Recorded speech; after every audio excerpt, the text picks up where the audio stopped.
Supreme കോടതിയിലെ administrative സ്റ്റാഫിന്റെ നിയമനത്തിലും സ്ഥാനക്കയറ്റത്തിലും SC/ST സംവരണം നൽകാനുള്ള ചീഫ് ജസ്റ്റിസ് ഗവായിയുടെ തീരുമാനം ഒരു ചരിത്രപരമായ തീരുമാനമാണ്. അതിനെക്കുറിച്ച് നമ്മൾ തീർച്ചയായിട്ടും നമ്മൾ എല്ലാവരും ഇതിനെ സ്വാഗതം ചെയ്യുന്നു. നമ്മൾ മനസ്സിലാക്കേണ്ടത് 75 വർഷമായി ഈ നടപടിക്ക് തടസ്സമായി നിൽക്കുന്ന കടുത്ത പ്രതിരോധത്തിനെ മറികടന്നാണ് ചീഫ് ജസ്റ്റിസ് ഇത് ചെയ്തിരിക്കുന്നത്.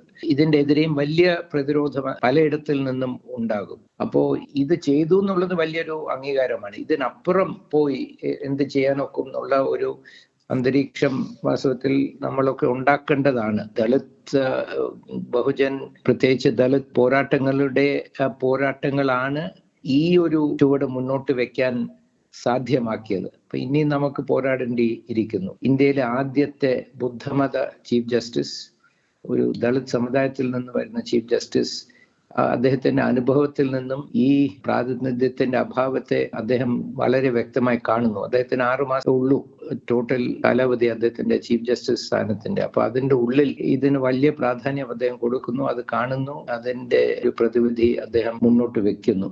പക്ഷെ നമ്മൾ എന്താണ് ഇതിനെ എതിർക്കുന്നത് നമ്മൾ വീണ്ടും നമ്മളെ ഓർമ്മപ്പെടുത്തണം, ജനബോധമുണ്ടാക്കണം. നമ്മൾ ഫൈറ്റ് ചെയ്യുന്നത് ഈ റിസർവേഷൻ എന്തിനു വേണ്ടിയാണ് നമ്മൾ ഫൈറ്റ് ചെയ്യുന്നത്?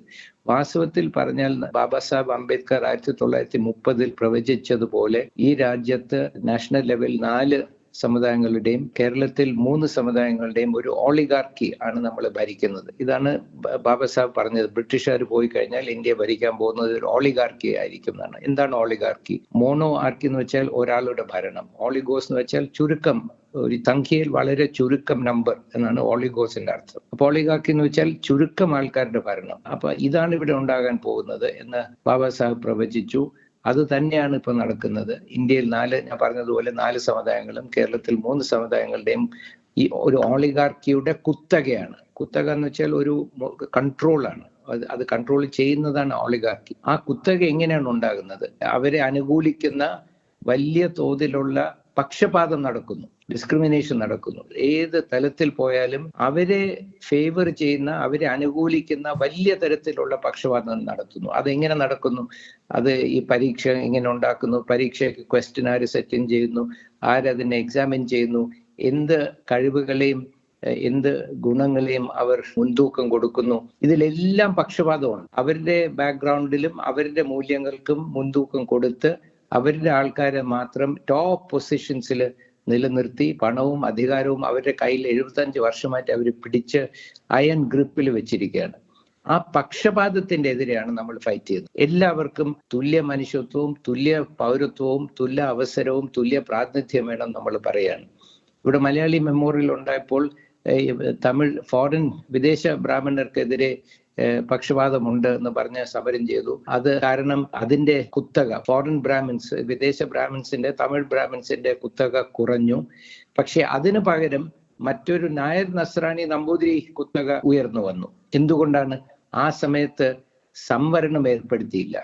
സംവരണം ഏർപ്പെടുത്തി ആ സമയത്ത് തന്നെ ബാബാ സാഹേബ് പറയുന്ന പോലെ എല്ലാ സമുദായങ്ങൾക്കും മതിയായ ആനുപാതികമായ പ്രാതിനിധ്യം കൊടുത്തിരുന്നെങ്കിൽ മറ്റൊരു കുത്തക ഉയർന്നു വരില്ല. അത് കഴിഞ്ഞ് പ്രാതിനിധ്യം വരുന്നു, പിന്നെ ഒരു കുത്തക വരില്ല. അപ്പൊ റിസർവേഷൻ എന്ന് പറയുന്നത് കുത്തകയ്ക്കെതിരെയുള്ള ഒരു സേഫ് ഗാർഡാണ്, ഒരു ബാരിയറാണ്. നമ്മളിപ്പോ പറയുന്നത് എന്താണ്? ഇവിടെ ഒരു കുത്തകയുണ്ട്. ഈ 4 കമ്മ്യൂണിറ്റീസിന്റെ കുത്തക നാഷണൽ ലെവലിലും 3 കമ്മ്യൂണിറ്റീസിന്റെ കുത്തക സ്റ്റേറ്റ് ലെവലിലും ഉണ്ട്.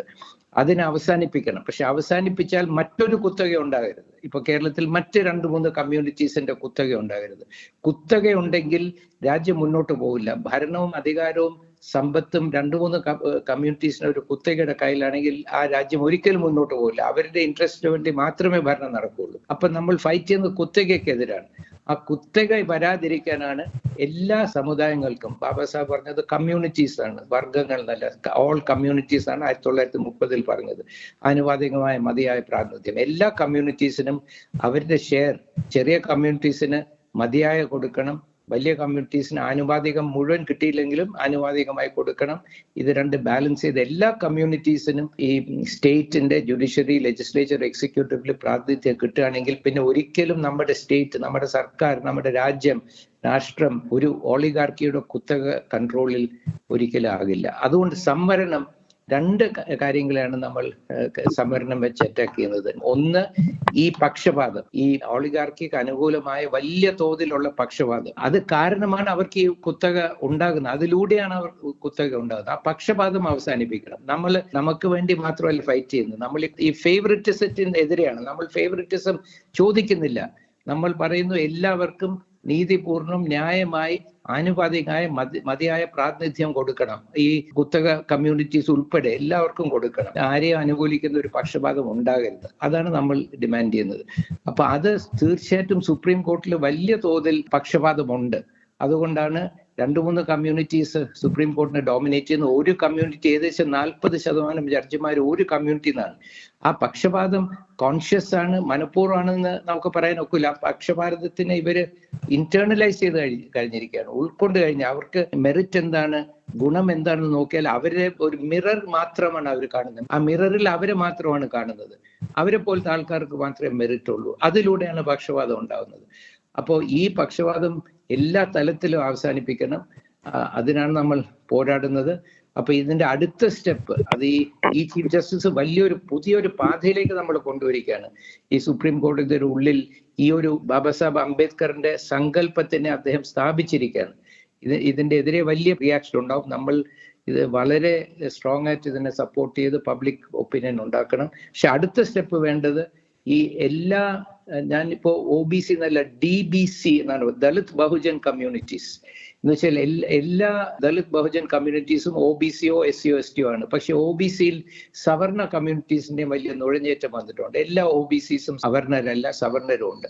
അപ്പൊ നമുക്ക് ഈ പ്രാതിനിധ്യമില്ലാത്ത എല്ലാ ദളിത് ബഹുജൻ ആദ്യം SC ST, അത് കഴിഞ്ഞിട്ട് ബാക്കി പ്രാതിനിധ്യമില്ലാത്ത ദളിത് ബഹുജൻ കമ്മ്യൂണിറ്റീസിന് എല്ലാവർക്കും പ്രാതിനിധ്യം സ്റ്റാഫ് ലെവലിലും കൊടുക്കണം, കോടതിയിലും കൊടുക്കണം. പക്ഷെ കോടതിയിൽ വരണമെങ്കിൽ ഒന്നുകിൽ ജുഡീഷ്യൽ സൈഡിൽ തീരുമാനിക്കണം, അല്ലെങ്കിൽ ലെജിസ്ലേഷൻ വേണം. ഒരു ചീഫ് ജസ്റ്റിസിന്റെ അഡ്മിനിസ്ട്രേറ്റീവ് പവർ വെച്ചിട്ട് ജഡ്ജസിന്റെ റിസർവേഷൻ കൊണ്ടുവരാനുള്ള അധികാരം നിലനിൽക്കില്ല.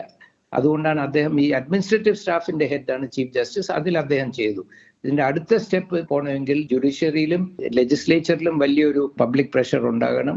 പബ്ലിക് ഒപ്പീനിയൻ പ്രഷർ ചെയ്ത് അവിടെ കൊണ്ടുവന്ന് ഈ പക്ഷപാതം, ഈ സവർണരുടെ അനുകൂലമായിട്ടുള്ള വലിയ തോതിലുള്ള പക്ഷപാതം നമുക്ക് അവസാനിപ്പിക്കണം. എല്ലാവർക്കും പ്രാതിനിധ്യം വേണം. ഇതാണ് നമ്മൾ ഉദ്ദേശിക്കുന്നത്.